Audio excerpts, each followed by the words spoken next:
मैं हूं Sikandar Javed, advocate supreme court. आज हम फौजदारी वकालत के सिलसिले का जो हमने किस्तवार सिलसिला शुरू किया है, एक बहुत ही अहम टॉपिक जो पहले जब हमने FIR का टॉपिक किया था उस वक्त मेरे जहन से निकल गया, वह है नॉन रजिस्ट्रेशन ऑफ FIR की सूरत में हमारे पास क्या रेमेडी है। ये इतना अहम लेक्चर है कि इसमें अहम इस वजह से है कि इसमें अदालतों के व्यूज़ और हमारे वकला के जो इंटरप्रिटेशन है ना, उसके अगर देखिए मैं बड़ा इसको सिंपल करके पेश होता हूँ कि जब भी कोई जुर्म सरजद होगा तो उसकी इतला की जाएगी। तो यहाँ पर दो हैं चीज़ें, फर्स्ट इंफॉर्मेशन और फर्स्ट इंफॉर्मेशन रिपोर्ट। पहली इंफॉर्मेशन वो है जो किसी भी जरिए से थाने में मौसूल हो जाए, टेलीफोनिकली भी हो सकती है, तो उसको फर्स्ट इंफॉर्मेशन कहते हैं। तो वो फिर वकूए की बाबत जब फिर डिटेल मिलती है, उसको जब आप रजिस्टर FIR में दर्ज कर देते हैं, फिर वो बन जाती है फर्स्ट इंफॉर्मेशन रिपोर्ट। तो there is a difference between first information and first information report.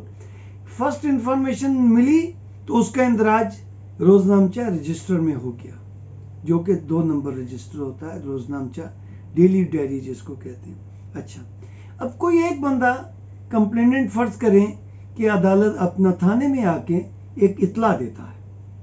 अब 154 ये कहता है कि information of a cognizable offence. अब आप अगर 154 की वर्डिंग पढ़ेंगे तो वहां पर ये लिखा हुआ है information of a cognizable offence. तो इसका मतलब ये हुआ कि अगर कॉग्निजेबल ऑफेंस है तो FIR दर्ज होगी। अगर नॉन कॉग्निजेबल ऑफेंस है तो फिर 155 के तहत वो एक रिपोर्ट लिखेंगे और उसको कहेंगे कि मजिस्ट्रेट से कहें कि हमें इसमें तफ्तीश की इजाज़त दें। तो 155 है कि information of a non cognizable offence. तो 155 नॉन कॉग्निजेबल ऑफेंस और 154 कॉग्निजेबल ऑफेंस। अब यहाँ पर मेरा एक सवाल है, जूरिस्प्रूडेंस का एक सवाल है, हु विल डिटरमाइन कि this case is cognizable and this offence is non cognizable. अब अदालत में तो नहीं किया, अभी तो पुलिस के पास आया है। तो पुलिस के पास कोई जादू का पैमाना तो नहीं है, कोई थर्मामीटर नहीं है, दरखास्त को थर्मामीटर लगाएगा, रेड लाइट जल गई, ये जी कॉग्निजेबल ऑफेंस, और अगर हरी बत्ती जल गई ये नॉन कॉग्निजेबल ऑफेंस नहीं। किसने डिटरमाइन करना है, ये मेरा सवाल है।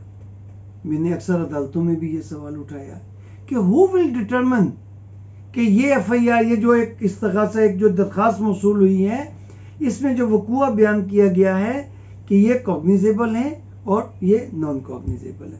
तो मेरे मुताबिक इसमें एक तीसरी सूरत भी है। 2 पॉसिबिलिटीज को तो अदालत में डिस्कस किया गया है, लेकिन एक तीसरी सूरत भी है, वो ये है कि कॉग्निजेबल ऑफेंस बनता है तो 154 के तहत कार्रवाई होगी, और अगर नॉन कॉग्निजेबल ऑफेंस बनता है तो 155 के तहत कार्रवाई होगी। और अगर वकूआ झूठा है फिर क्या होगा वो समझते। अब ये पुलिस अफसर जिसको वो एप्लीकेशन मिली है थाने में या कहीं पर भी, उसने वो दरखास्त देख के वो 3 चीजें डिटरमिन करनी चाहिए उसे। अगर वो कहता है कि कॉग्निजेबल ऑफेंस अब कंप्लेनेंट के कहने से कॉग्निजेबल नहीं बनेगा, तो ये पुलिस अफसर ने देखना है।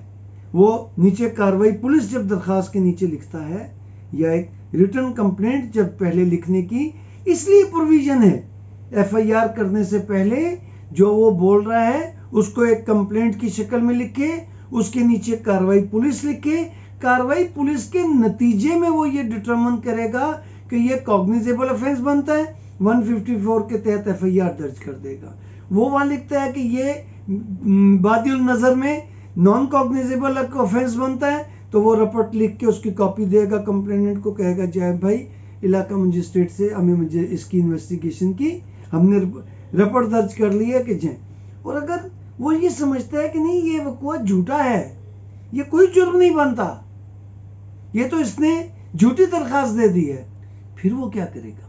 फिर वो रिपोर्ट लिखेगा और कार्रवाई पुलिस में लिखेगा, मैंने ये दरखास्त मौसूल हुई है, मैंने इसका मुलाहजा किया है, मुलाहजा दरख्वास्त से ये मालूम होता है कि ये दरख्वास्त झूठी है, तो मैं इसकी रिपोर्ट लिख के दाखिल दफ्तर करता हूँ। क्यों कि कार्रवाई पुलिस के बाद पर्चा दर्ज होता, और कार्रवाई पुलिस का एक अहम जुमला यही है कि मुलाहजा दरख्वास्त से ये पता चला है कि काबिल दस्तंदाजी जुर्म का इर्तकाब हुआ है या नाकाबिल दस्तंदाजी जुर्म का इर्तकाब हुआ है, तो फिर उसको एक तीसरी प्रोविजन भी लिखनी चाहिए जो कि अमूमन नहीं लिखते, जान छोड़वाते हैं। ये कि मुलाहजा से ये साबित होता है कि ये दरख्वास्त झूठी मालूम होती है, इसलिए हम इसको दाखिल दफ्तर करते हैं। तो उस सूरत में क्या होगा?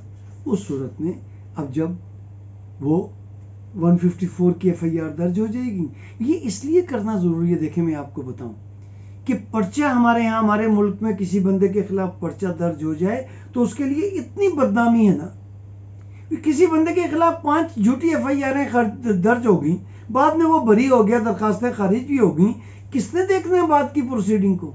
उस बंदे की कहीं डिपार्टमेंटल प्रमोशन होनी है, वहां पर कोई बंदा वहां पर उसके खिलाफ एफआईआर रिकॉर्ड में लगा देता है कि जी इसके खिलाफ तो इतनी तो वो तो दरखास्तें देख के उसका नाम तरक्की से खत्म।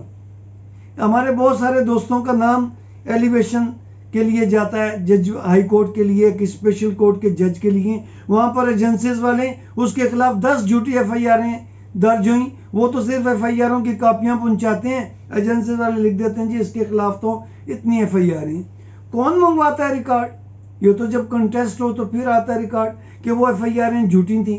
तो भाई एफआईआर दर्ज होने से पहले जो एक प्रोविजन है कार्रवाई पुलिस की, जिसमें वो ये तय करता है कि ये कॉग्निजेबल ऑफेंस बनता है या नॉन कॉग्निजेबल ऑफेंस बनता है, तो वहां एक तीसरी पॉसिबिलिटी भी वो देखे कि ये दरखास्त ही झूठी है, मैं दाखिल दफ्तर करता हूँ। उसके बाद जाना तो फिर अदालत में है, जस्टिस ऑफ पीस के पास। अब जब जस्टिस ऑफ पीस के पास चला गया तो उसको क्या देखना है, तो हम इसको अगले लेक्चर में बड़ी अहम देखेंगे। और इस वीडियो पे मेरी आपसे गुजारिश है कि ये बहुत बड़ा अहम पॉइंट है जो मैंने रेज किया है कि एक तीसरी पॉसिबिलिटी भी है कि कार्रवाई पुलिस में वो अगर दरखास्त झूठी है तो वो पर्चा दर्ज करने की बजाय रिपोर्ट दर्ज करे और उसको कहे कि मैं दाखिल दफ्तर करता हूँ, जाए फिर अदालत से ऑर्डर लें, अदालत कहेगी तो पर्चा दर्ज हो जाएगा, रेमेडी तो उसके पास है। लेकिन अगर झूठी एफआईआर दर्ज हो गई तो फिर उसमें धब्बा लग गया उस बंदे पे, उस बेचारे के पास कोई रेमेडी नहीं।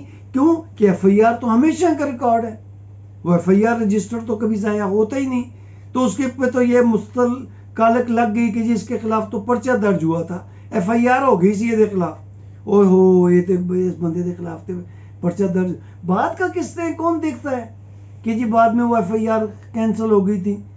तो इस किस्म को बचने के लिए हमें इस पॉइंट को रेस करना है।